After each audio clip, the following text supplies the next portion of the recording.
I was supposed to be the villain in a trashy romance novel, but right when my mission was about to end, my CEO wife suddenly developed the ability to read minds. Unaware, I was still diligently playing my part. She wanted a divorce over my dead body, but in my head, I was screaming, "Just slap me with those divorce papers already. You and your precious one that got away can live happily ever after. Just don't mess with my billion-dollar payday." To my shock, my wife had a complete personality transplant. She announced to the media that she was pregnant and we would absolutely not be divorcing.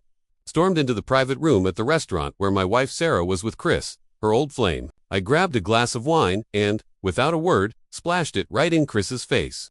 Sarah, probably not wanting to make a scene in front of their friends, just pulled him off to the restroom to clean up. According to the script, she was supposed to demand a divorce because of my outrageous behavior. Then, after a few more scenes of me desperately clinging on and making her utterly despise me, I'd successfully complete my mission and walk away with a cool $100 million. The thought of becoming obscenely rich had me grinning like an idiot. I could barely keep the smirk off my face. Someone at our table, trying to be helpful, nudged me. "Jake, man, are you okay? You seem a little unhinged." I quickly wiped the smile off my face and put on my best mournful expression. That's when Sarah walked back in. I rolled my eyes, crossed my arms, and said arrogantly, "It's not like I actually hurt him. Was all this drama necessary? Sarah, do you even remember? I'm your husband." Sarah stared at me, her expression unreadable, her eyes dark and inscrutable, but inside, I was buzzing with excitement. "Come on, lay into me then. Tell me if I ever dare to bully your precious Chris again, you'll destroy me." Sarah first asked her other friends to leave. Then she walked towards me and said calmly, "I was just concerned about a friend. Don't get the wrong idea. Huh, that's not how this was supposed to go." Gritting my teeth, I smashed a glass on the floor and sneered. "Let me tell you, don't think just because Chris is back, you two can just waltz off into the sunset. You want a divorce over my dead body." Internally though, I was starting to panic. "I'm acting like a total psycho and you're still putting up with this. Come on, ask for a divorce. Then slap me across the face with the papers you've already drawn up. You and your dreamboat can finally be together. Just don't stop me from getting my $100 million. But then, Sarah just smiled, a strange, intrigued look in her eyes as she stared at me. "Honey, what are you even talking about? I love you. Why would I ever divorce you?" I froze, feeling like I've been struck by lightning. What the hell, isn't she supposed to be head over heels for Chris? Something must have gone wrong. Let me think. As I frowned, trying to figure it out, Sarah walked over, wrapped her arms around my waist, and snuggled into my chest. I stiffened, my nose suddenly filled with her sweet perfume. She giggled. "Honey, I know I haven't been the best wife, but from now on, I want us to be together forever." "No, you got it all wrong. I'm just the evil side character. Chris, you're the one that got away. He's your leading man. 3 years ago, I got zapped into this ridiculous over-the-top novel, cast as the villainous sidekick, hopelessly in love with the female lead, Sarah. After her true love, Chris, left the country. I seized the opportunity and married her. Then, when Chris returned, I was supposed to use every dirty trick in the book to keep them apart, only to have it all blow up in my face. The hero and heroine would then live happily ever after to complete my mission and get that $100 million payout. I've been playing my part with Oscar-worthy dedication, never slacking off, even making my character more detestable than originally written. For 3 years, everything went according to plan. I was Sarah's loyal doormat, and Sarah was an ice queen, her heart always belonging to Chris, completely disgusted by my every move. Until 3 days before Chris was due back, she'd gone hiking, taken a tumble, hit her head, and fallen into a coma. When she woke up, something was off. She came home and burned everything that reminded her of Chris, and now her attitude towards him didn't seem nearly as passionate as the novel described. Could it be that my acting was subpar today? Did she see through my performance? No way. Question anything else, but never my acting skills. Even the system, which had been silent for ages, once praised my natural talent for playing the villain, saying sometimes it even wanted to smack me. So if it wasn't my fault, it had to be Chris's. He hadn't suffered enough. "Honey, why aren't you answering me?" Sarah pressed her entire body against mine, her hand slightly slipping inside my shirt. I tensed up, grabbing her mischievous hand. "You used to avoid me like the plague." Whoa, this is heading into R-rated territory. I'm not exactly an expert at love scenes, honestly though. Sarah's gorgeous, flawless skin, slim waist, long legs. If things did get physical, I wouldn't exactly be complaining. "What's wrong?" she chuckled, then nibbled at my Adam's apple. I couldn't hold back anymore. I was screaming internally. Sarah frowned and kissed my lips. "You're thinking too loud." Thump, thump, thump. The only sound left was my own heartbeat. Just as Sarah was about to take things further, the door to the private room opened. Chris stood in the doorway, pale-faced, his eyes dark. Perfect timing. I yanked Sarah into my arms, kissing her deeply, a trail of saliva connecting our lips as I provocatively met Chris's gaze. Chris, who the hell do you think you are? I'm Sarah's husband. Well, if it isn't the leading man, you finally showed up. Just watch. I'm going to make your life miserable.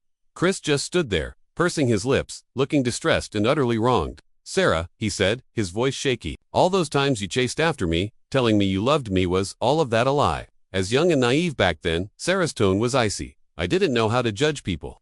My confusion deepened. The Sarah in the book was supposed to be hopelessly devoted to Chris, unable to live without him. Sarah, I know you're upset with me, but I had no choice. When I was overseas, I thought about you every single moment. I came back hoping to make up for my mistakes. Maybe we could. I have a husband now. Sarah cut him off without a trace of mercy. He clutched his chest and coughed, looking pitiful. Sarah nudged me lightly and whispered, "What are you staring at?" Then, without even glancing at Chris, she continued, "As you can see, my husband and I are very happy together. I only came to this dinner tonight because an old classmate invited me. My husband, well, he's had a bit of a temper and gets jealous easily. I don't want him getting the wrong idea." Is Sarah serious? This is the guy you've been mooning over for 3 years. Please, for the love of God, just get back together with him. I need to wrap this gig up and get my money. My insides were turning. Sarah, however, just pinched my waist and glared at me. I let out a little hiss, which to Chris probably looked like we were flirting. He took a deep breath, looking like he was about to shatter. Sarah, are you serious?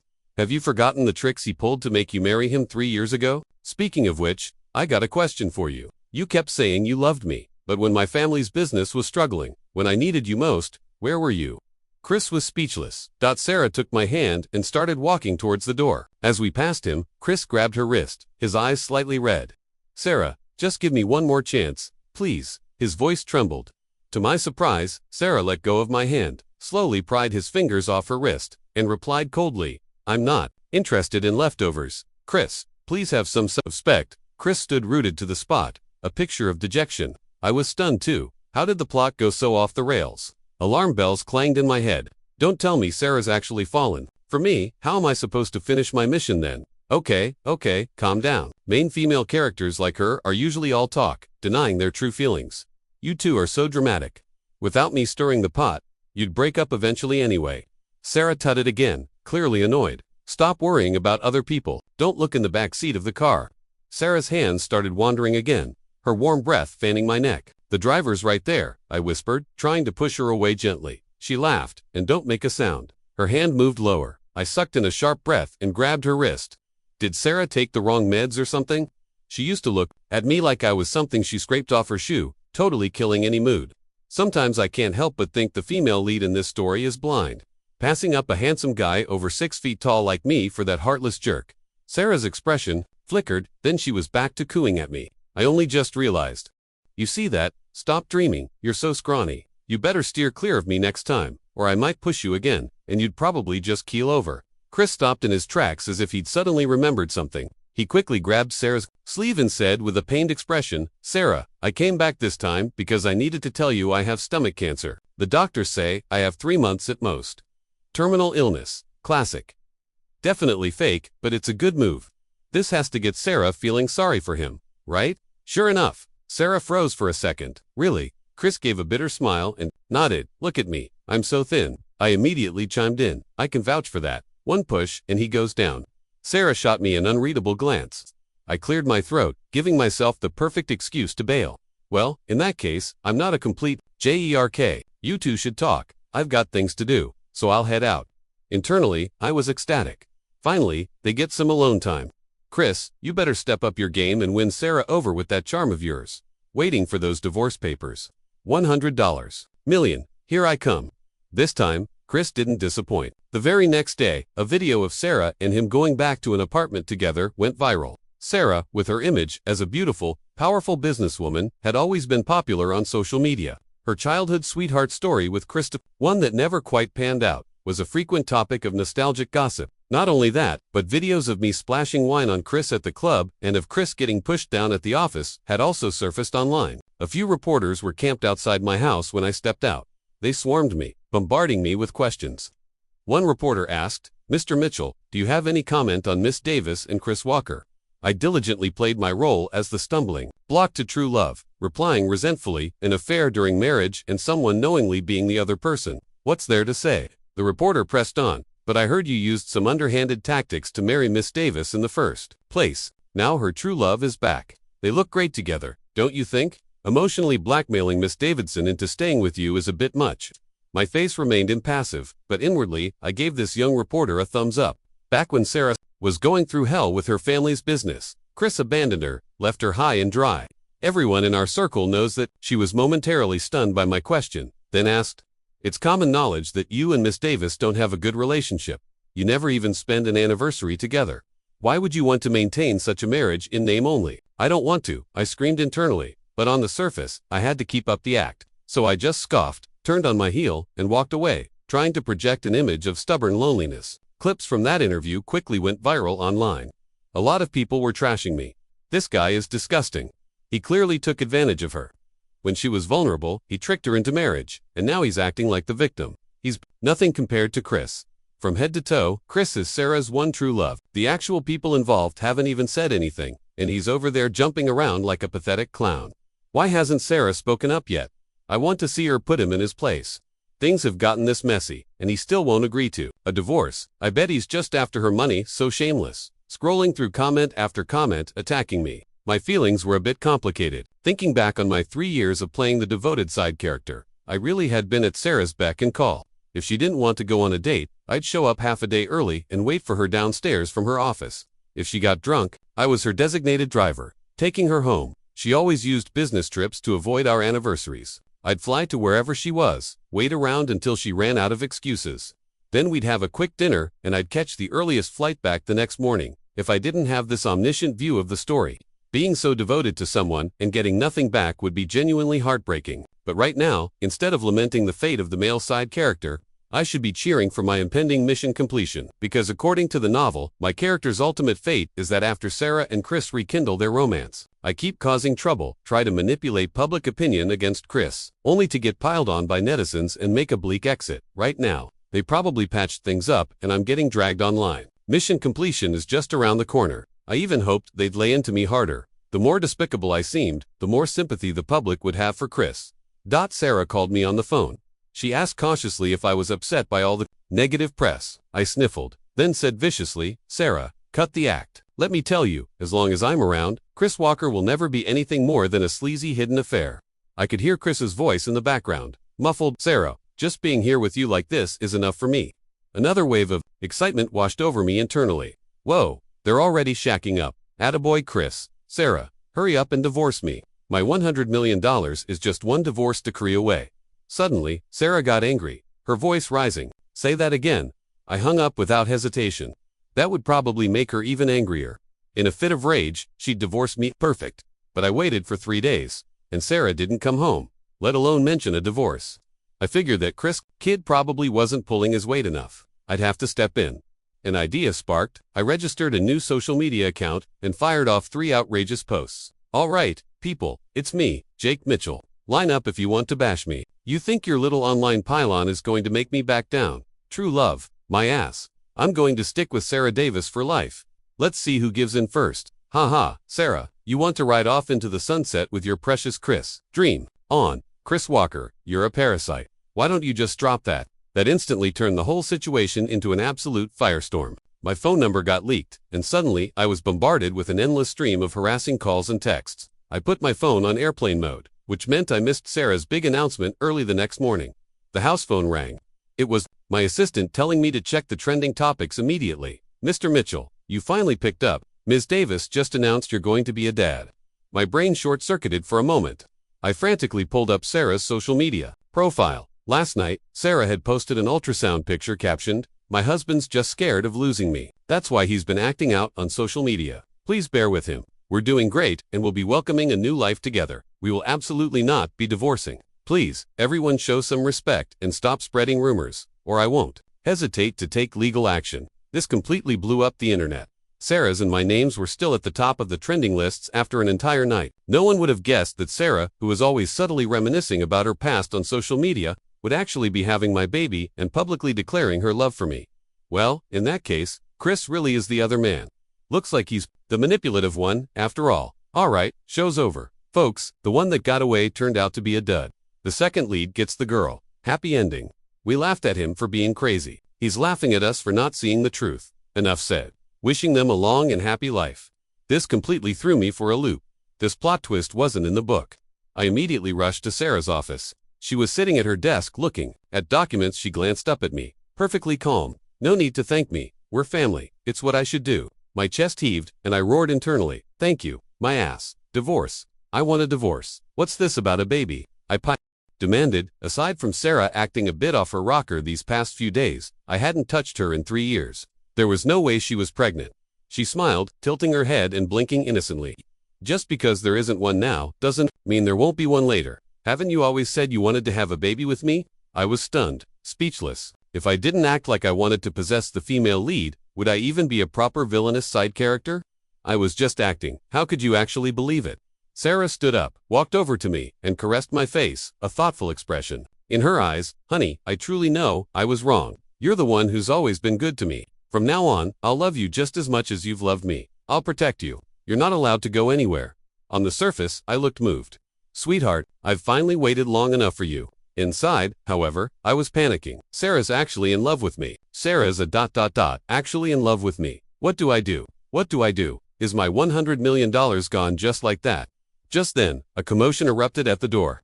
Chris, shoving past the protesting assistant, burst into the room.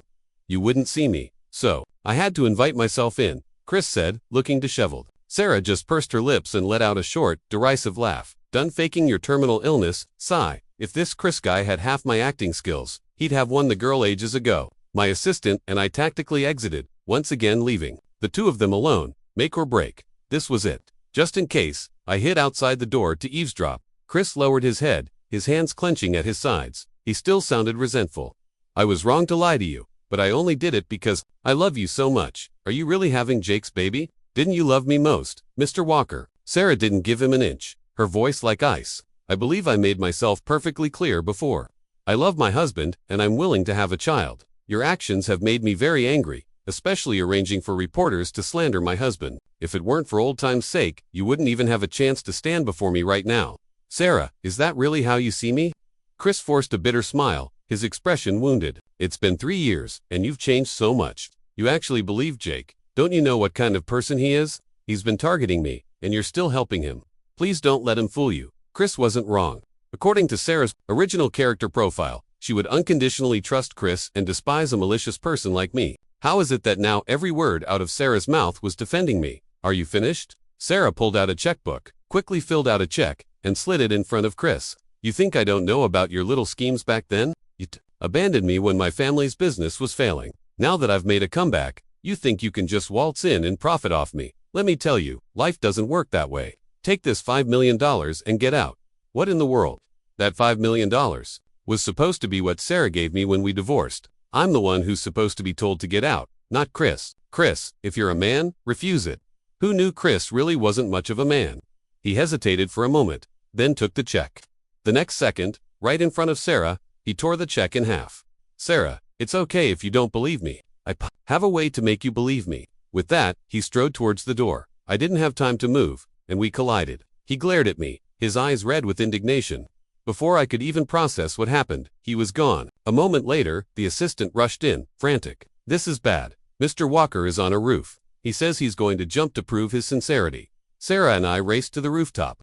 Chris was standing on the edge of the terrace, looking like he'd lost all will to live. A crowd of onlookers had already gathered below. Sarah's face was grim.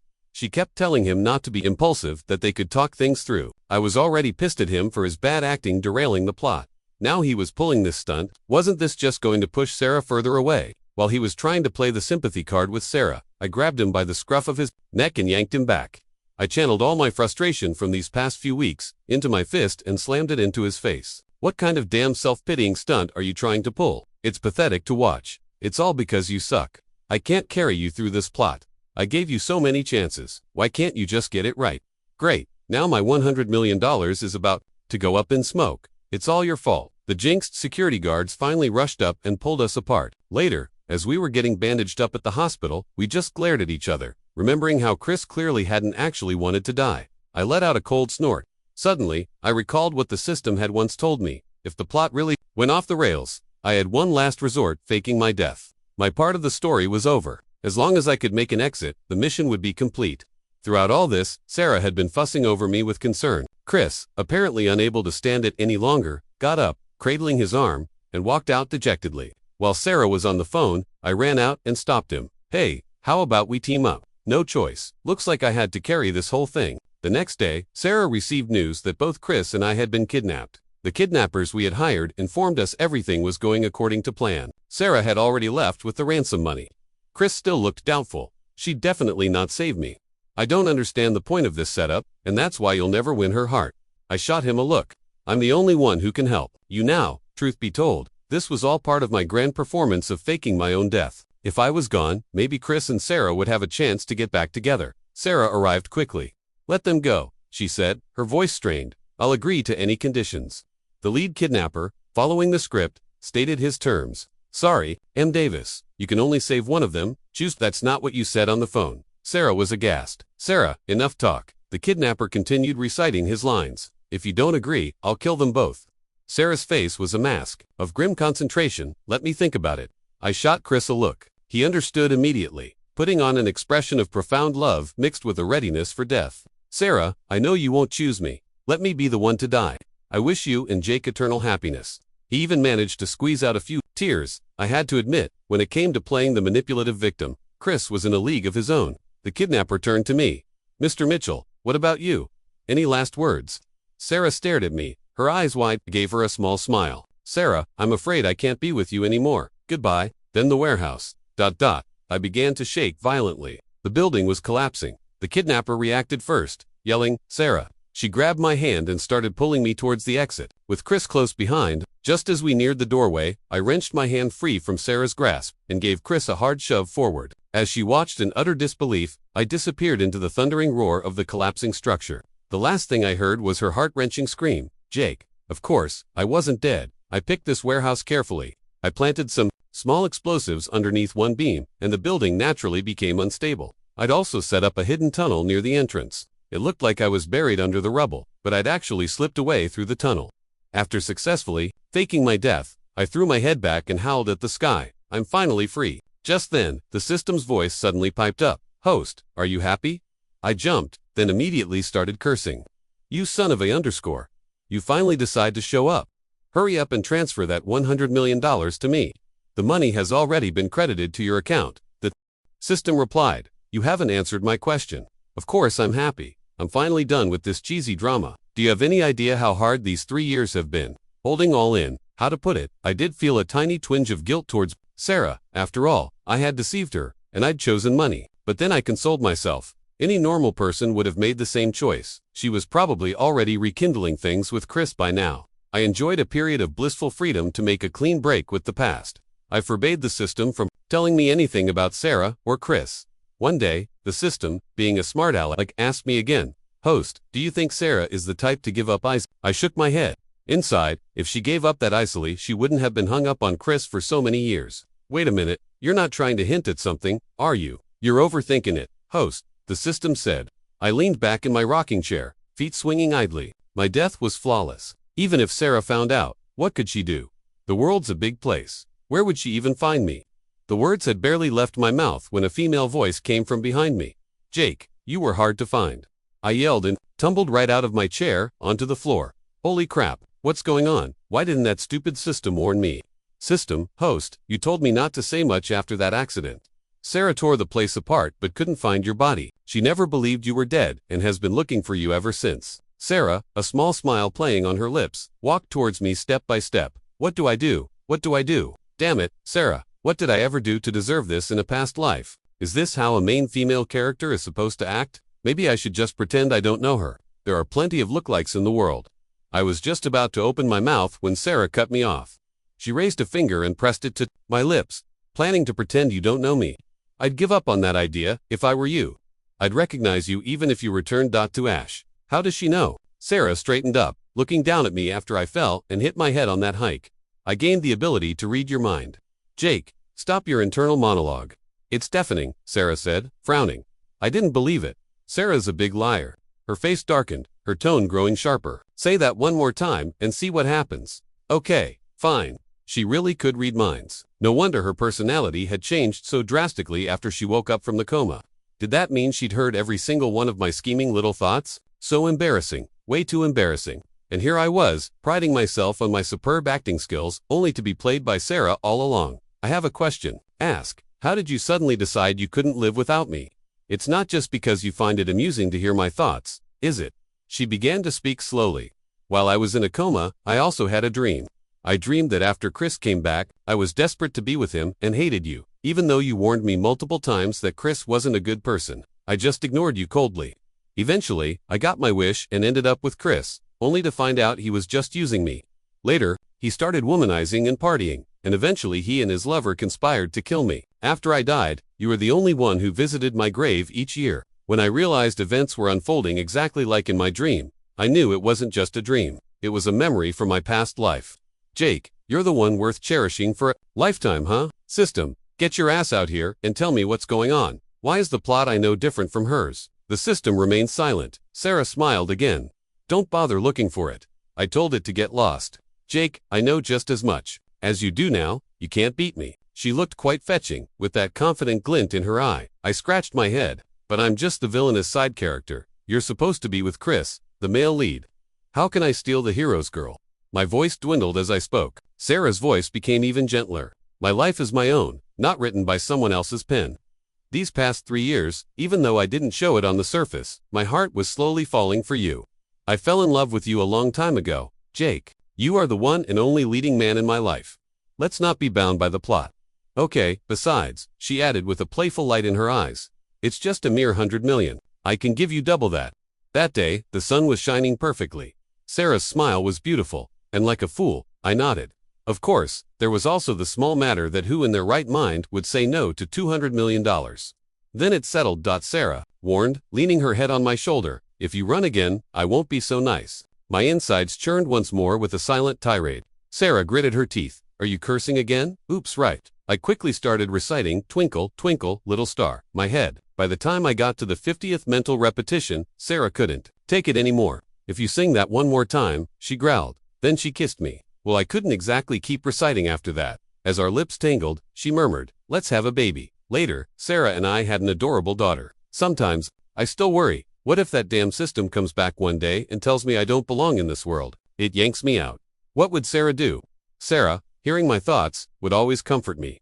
Don't worry, honey. No matter where you go, I'll find you. What if the place I go isn't in this world? Then I'll wait for you right here, she'd say. I won't go anywhere, and when you come back, you'll be able to recognize me immediately.